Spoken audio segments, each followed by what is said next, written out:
गांधी को हमने केवल राजनेता मान लिया है। गांधी एक ऐसे राजनेता हैं जिनकी राजनीति में राज कम है और नीतियां ज़्यादा हैं। आज के राजनेताओं के पास नीतियां कम है और राज ज़्यादा है, ये पहला फ़र्क है। जयंती वस्तुतः इसीलिए मनाया जाता है। हमारे जीवन का भी अंत कैसे जय के साथ हो, हमारे जाने के बाद भी लोग हमारी चर्चा करें। जैसे आज गांधी जी का उनका जन्म दिवस है ना। आज शरीर रूप में वो हमारे पास में नहीं है, लेकिन फिर भी हम उनकी जयंती मनाते हैं। उनकी जयंती नहीं मनाते हैं, उनके विचारधारा की जयंती मनाते हैं, उनके आदर्शों की जयंती मनाते हैं।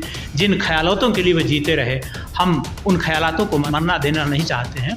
तो इस अर्थ में हम उनकी जयंती मनाते हैं। एकता से जीवन को हम धन्य नहीं मानते थे, बल्कि जीवन को हम धन्य बनाते थे ऊंचे विचारों से, ऊंचे ख्यालातों से, है ना, श्रेयस, है ना, मूल्यों से। आज इसमें हमें कमी आई है। ये सोच की कमी है। शायद दिनकर ने कभी लिखा था कि सत्ता किरीट मणिमय आसन करते मनुष्य का तेज हरण, नरविभव हेतु ललचाता है पर वही मनुष्य को खाता है। आज वही स्थिति हमारी हो गई है। हम सत्ता के चक्कर में, किरीट के चक्कर में, आसन के चक्कर में, यानी कुर्सी के चक्कर में हमारी सारी गतिविधियां उन्हीं चीज़ों के पीछे लगी हुई है। नमस्कार, आप देख रहे हैं बेगूसराय फ्रंट लाइन। मैं इस वक्त जीडी कॉलेज के प्रशासनिक विभाग में हूँ। यहाँ पर जीडी कॉलेज के अंग्रेजी विभाग के विभाग अध्यक्ष प्रोफेसर कमलेश जी हैं। कमलेश जी अध्यापन के अलावा सामाजिक कामों में भी बढ़ चढ़ कर हिस्सा लेते हैं और बड़े ही बेबाकी से अपनी बात को रखते हैं। आज हमारे देश के आज़ादी के नायक राष्ट्रपिता महात्मा गांधी की जयंती है। 2 अक्टूबर की बहुत ही ख़ास अहमियत है। आज के दिन ही पूर्व प्रधानमंत्री लाल बहादुर शास्त्री जी का भी जन्म दिवस है और बेगूसराय जिला का स्थापना दिवस है। इसी पर मैं जीडी कॉलेज के अंग्रेजी विभागाध्यक्ष प्रोफेसर कमलेश जी से बात करने की कोशिश कर रहा हूं। बेगूसराय फ्रंट लाइन में कमलेश जी, आपका स्वागत। बहुत बहुत आदर और अभिनंदन आपका। आप बड़े ही संवेदनशील और ज़हीन पत्रकार हैं। जब कभी भी ऐसा होता है कि कोई जयंती होती है या फिर कोई उत्सवनुमा माहौल होता है या फिर कोई सामाजिक सरोकार की बातें होती हैं, तो आप महाविद्यालय परिसर में आते हैं और रायशुमारी करते हैं। ये हमारे लिए भी गौरव की बात है। वर्तमान समय में बापू के सत्य व अहिंसा को कितना आप सार्थक मानते हैं? देखिए, बापू का सत्य नहीं है। सत्य सबका सत्य है। ये अलग बात है कि बापू ने इसे अपना धर्म समझ करके इसे अपनाया और ताउम्र सत्य और अहिंसा पर चलते रहे। विचारधाराएं कभी मरती नहीं हैं, उसूल कभी मरते नहीं हैं, आदर्श कभी मरते नहीं हैं। हाँ, कार्यक्रम से ऐसा होता है कि कभी कभी इस पर बदली छा जाया करती है। जैसे आप ऐसे समझें कि सूरज सत्य है, लेकिन उसी सूरज से पैदा होने वाला बादल अगर थोड़ी देर के लिए हमारे और आपके बीच में खड़ा हो जाता है तो सूरज थोड़ी देर के लिए ओझल होता है।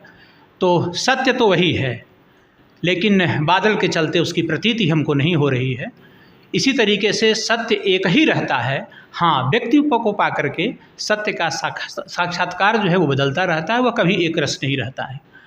अगर आप गांधी की बात करें तो गांधी प्रयोगधर्मी राजनेता हैं, या फिर कह लीजिए कि गांधी प्रयोगधर्मी राजनेता ही नहीं, उनकी राजनीति कुछ ऐसी है जो सनातन मूल्यों से वो परिपूरित है। इसलिए वो कोशिश करते हैं कि हम केवल आज के जैसे जो लीडर हैं, कोई कास्ट लीडर है, कोई कम्युनिटी लीडर है, ऐसे लीडर गांधी नहीं हैं। गांधी थॉट लीडर हैं, गांधी मास लीडर हैं। और इसलिए आपने देखा कि जब कभी भी कोई थॉटफुल व्यक्ति आगे बढ़ता है तो संपूर्ण राष्ट्र उसमें अपनी भलाई देखता है। 21वीं शताब्दी में गांधी का क्या अर्थ है? देखिए 21वीं शताब्दी का मतलब मैं समझता हूँ कि उत्तर आधुनिक काल से है। उत्तर आधुनिक काल की दुनिया आभासी दुनिया है। आभासी दुनिया है यानी सूचना क्रांति और तकनीक का प्राधान्य है, बोलबाला है। तो ऐसी स्थिति में गांधी के विचार कभी पुराने नहीं पड़ सकते। गांधी आज भी उतने ही प्रासंगिक हैं। हाँ, कुछ ऐसी चीज़ें होती हैं जो समय के साथ, जैसे स्थापनाएं बदलती हैं, मूल्य बदल जाता है, तो वैसी स्थिति में हमको तकनीक में भी परिवर्तन करना पड़ता है। लेकिन गांधी को अगर हम केंद्र में रख कर के देखें तो गांधी तकनीक के बहुत पक्षधर नहीं थे, क्योंकि वो जानते थे कि तकनीक जो है ना वो अवकाश को जन्म देता है, और आवश्यकता से यदि अवकाश हमारे जीवन में हासिल होता है तो ये अवकाश वाली सभ्यता हमें बहुत दूर तक नहीं ले जाती है, ये आत्मघाती हो जाती है। वो किसी ने कहा ना कि वो अंधेरा ही भला था जब कदम सब राह पर थे, ये रोशनी न लाई है मंजिल से बहुत दूर मुझे। आपने तकनीक की बात की, गांधी जी का चरखा और हस्तकर्म आज कहाँ है?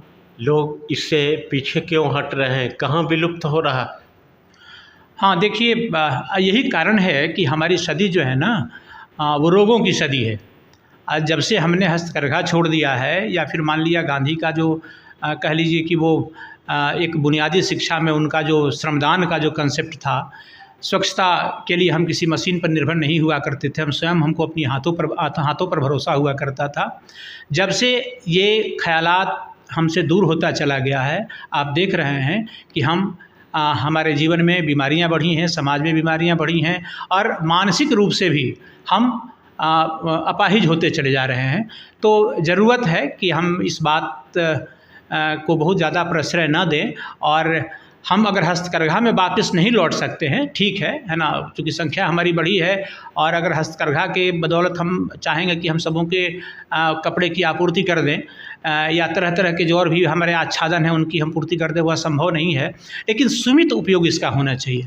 हम इस तरीके से गुलाम हो जाए मशीनों के, गांधी की इसके कभी पक्षधर नहीं थे। राष्ट्रपिता महात्मा गांधी का स्वच्छता मिशन तक पहुंचा। हाँ, गांधी स्वच्छता के पक्षधर थे, इसमें कतई दो मत नहीं है। लेकिन स्वच्छता की जो परिभाषा तय की जा रही है आज, केवल वही, उतना ही मिशन गांधी का नहीं था। कूड़ा कबाड़ है ना, या गंदगी केवल सड़कों पर ही पाई जाती है, ऐसी बात नहीं है। गंदगी हमारे मन के भीतर भी है। तो हम सबके सब सफाई कर्मी थे। कल तक हमारे जो अभिभावक हुआ करते थे, शिक्षक हुआ करते थे, या जो महाविद्यालय या विद्यालय जो संस्थान है, ये सब सफाई के अड्डे थे। हमारे भीतर मन को साफ़ किया जाता था। हाँ, उस मन के साथ साथ अगर हमारे भीतर साफ़ सुथरा मन होगा तो ये बिल्कुल स्वाभाविक है कि बाहर की सफाई भी हम करना चाहेंगे, हम श्रमदान करना चाहेंगे, और अपने परिसर को, पर्यावरण को स्वच्छ रखना चाहेंगे। लेकिन आज जो स्थिति है, स्वच्छता का जिस ढंग से माहौल चल रहा है, या दिखाने की प्रवृत्ति जो चल रही है, उससे तो कभी कभी ऐसा लगता है, दिल गाने को करता है कि सफाइयाँ हो रही हैं जितनी, दिल उतने ही हो रहे हैं मैले, और अंधेरा छा जाएगा सरासर अगर यही रोशनी रहेगी। राष्ट्रपिता महात्मा गांधी के राम राज की कल्पना कितना साकार? देखिए, ये बड़ा प्रश्न है। राम राज्य को समझने के लिए, गांधी के राम राज्य को समझने के लिए सबसे पहले आपको राम को समझना होगा। Who is Ram first of all. फिर आपको राज पर आना पड़ेगा।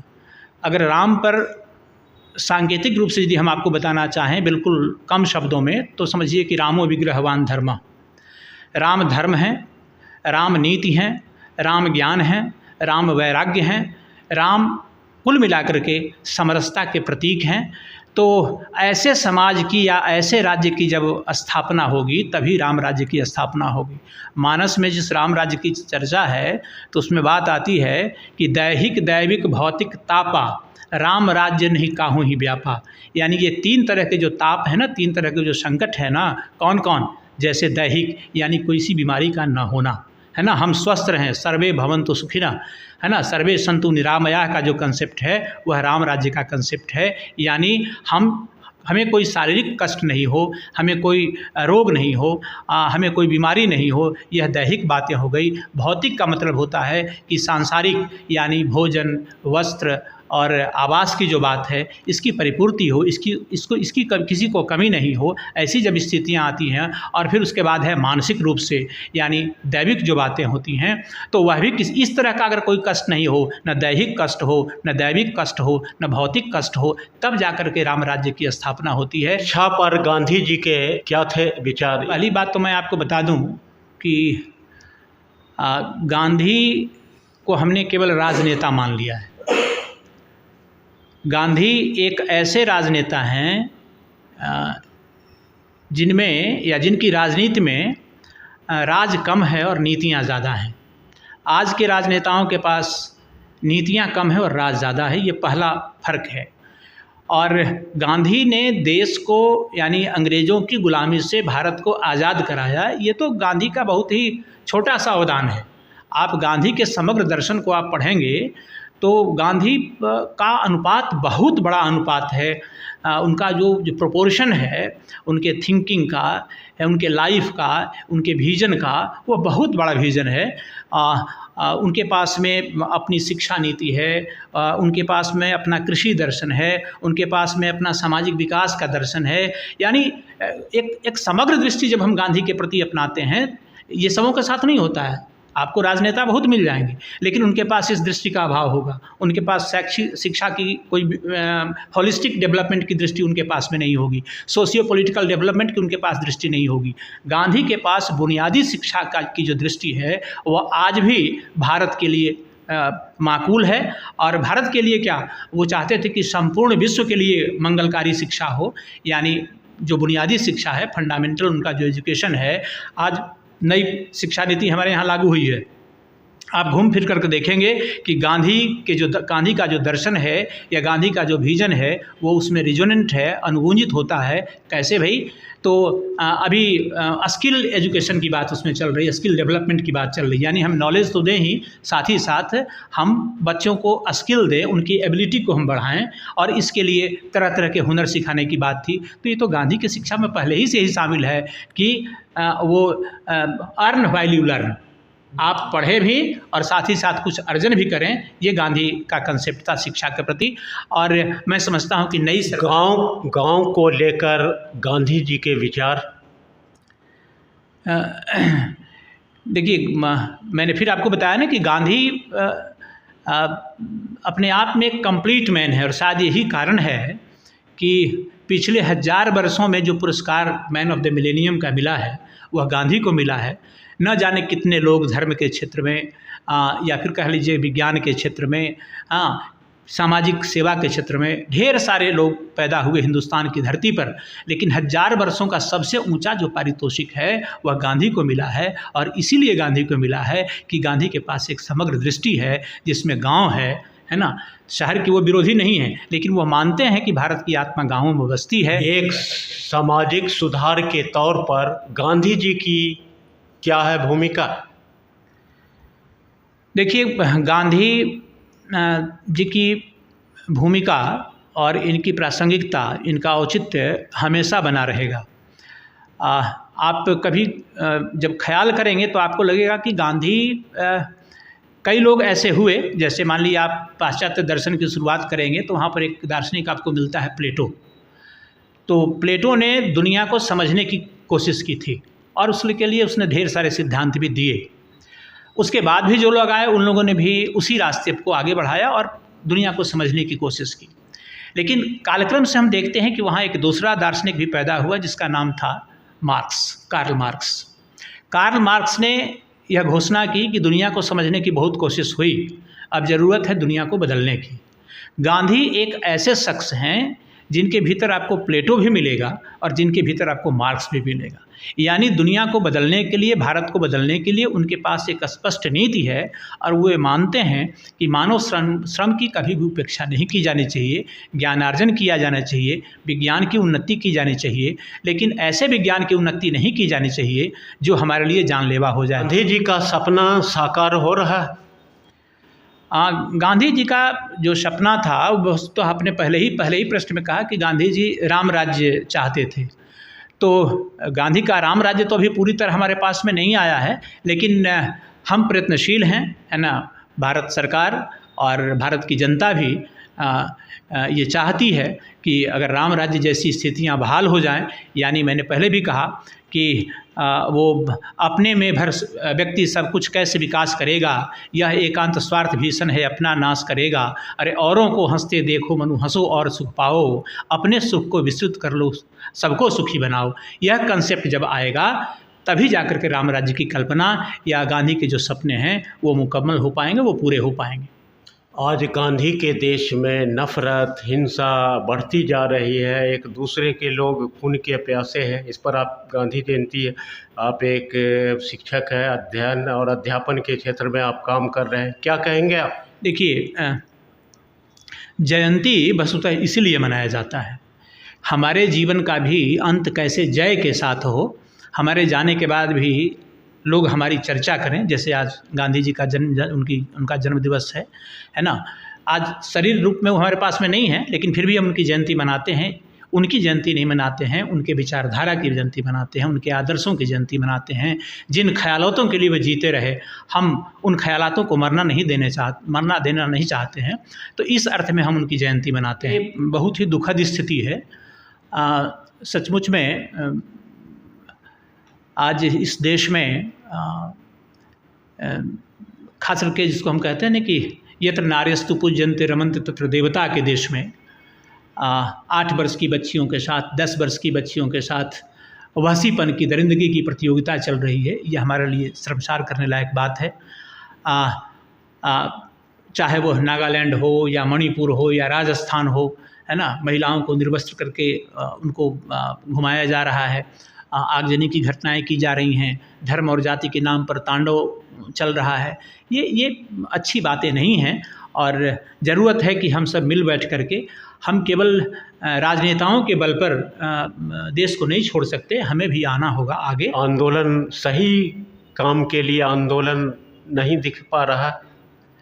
हाँ बिल्कुल, कल तक इसलिए इसके पीछे यदि आप कारण सुनेंगे तो आप समझने की कोशिश करेंगे तो आपको यह बात समझ में आएगी कि हमारे भीतर जो है ना वो धन लोलुपता बढ़ी है, सुख सुविधा के प्रति हमारी चाहत बढ़ी है। तो ऐसी स्थिति में समाज अगर कहीं से चोटिल हो रहा है, समाज कहीं से आहत हो रहा है, समाज कहीं से घायल हो रहा था, तो वैसी स्थिति में कल तक जो हमारे भीतर संवेदना थी, तीव्र संवेदना थी, हम बाहर निकलते थे, आज वैसी स्थिति नहीं है। हम सुख सुविधाओं के गुलाम हो गए हैं और हम अपने आप में सिमट करके रहना चाहते हैं। कल तक हम केवल धन से जीवन को धन्य नहीं मानते थे, धन धान्य की अधिकता से जीवन को हम धन्य नहीं मानते थे, बल्कि जीवन को हम धन्य बनाते थे ऊंचे विचारों से, ऊंचे ख्यालातों से, है ना, श्रेयस, है ना, मूल्यों से। आज इसमें हमें कमी आई है, ये सोच की कमी है। सुविधाओं के साथ शायद दिनकर ने कभी लिखा था कि सत्ता किरीट मणिमय आसन करते मनुष्य का तेज हरण, नर विभव हेतु ललचाता है पर वही मनुष्य को खाता है। आज वही स्थिति हमारी हो गई है। हम सत्ता के चक्कर में, किरीट के चक्कर में, आसन के चक्कर में, यानी कुर्सी के चक्कर में हमारी सारी गतिविधियां उन्हीं चीज़ों के पीछे लगी हुई है। और एक बेहतर समाज की स्थापना कैसे होगी, जो कि लक्ष्य था गांधी का। गांधी अगर केवल अपना कल्याण चाहते, अपने परिवार का कल्याण चाहते, तो उन दिनों जब भारत आज़ाद हुआ था तो मन मुताबिक अपना ये पद ले सकते थे, लेकिन गांधी ने कभी, उनकी ऐसी सोच नहीं थी और गांधी ने कभी अपने साथ कुछ ऐसा करने की बात नहीं सोची। बेगूसराय प्रतिष्ठित जीडी कॉलेज के शिक्षक हैं। यहाँ पर पूरे देश में सबसे ज़्यादा स्टूडेंट, लगभग 38,000 आपके कॉलेज में स्टूडेंट, विद्यार्थी हैं। क्या आप गांधी जयंती के मौके पर अपने छात्रों को संदेश देना चाहेंगे? हाँ देखिए, हमारी उपयोगिता या शिक्षण संस्थान की उपयोगिता इसी अर्थ में है कि यहाँ जो हमारे नामांकित बच्चे हैं, यहाँ जो बच्चे हमारे पढ़ते हैं, है ना, वो सतपथ पर चलें। प्रकृति ने उनके भीतर ऊर्जा की एक नई खेप दी है। हमें उसने, प्रकृति ने अनुभव दिया है, यानी हमने ज्ञानार्जन हासिल किया उनसे पहले, फिर कुछ अनुभवों की आंच में भी सीखा। हम चाहते हैं कि ये पूरी की पूरी मेरे भीतर की जो ऊर्जा है या मेरे भीतर का जो ज्ञान कौशल है, ये सब हम बच्चों के मस्तिष्क में उतार दें, तो उनके भीतर संधारण करने की ऐसी क्षमता हो, उनके भीतर उत्कट जिज्ञासा वृत्ति हो, कीन क्यूरियोसिटी हो और शिक्षकों की बातों को सुन करके, यानी ज्ञान हासिल करके, कौशल हासिल करके वे अपने ज्ञान का उपयोग समाज की बेहतरी में करें, समाज को समृद्ध बनाने में करें। यही हमारा आज का संदेश है विद्यार्थियों के नाम और शहरवासियों के नाम। बहुत बहुत धन्यवाद बात करने के लिए। अभी हमसे बात कर रहे थे जीडी कॉलेज के अंग्रेजी विभाग के विभागाध्यक्ष प्रोफेसर कमलेश कुमार ने बहुत ही बेबाकी से आज गांधी जी जयंती है, गांधी जी पर इन्होंने विस्तार पूर्वक गांधी जी पर चित्रण किया और विस्तार पूर्वक ढंग से गांधी जी के बारे में बताया। देखते रहिए बेगूसराय फ्रंटलाइन। मिलते हैं अगली वीडियो।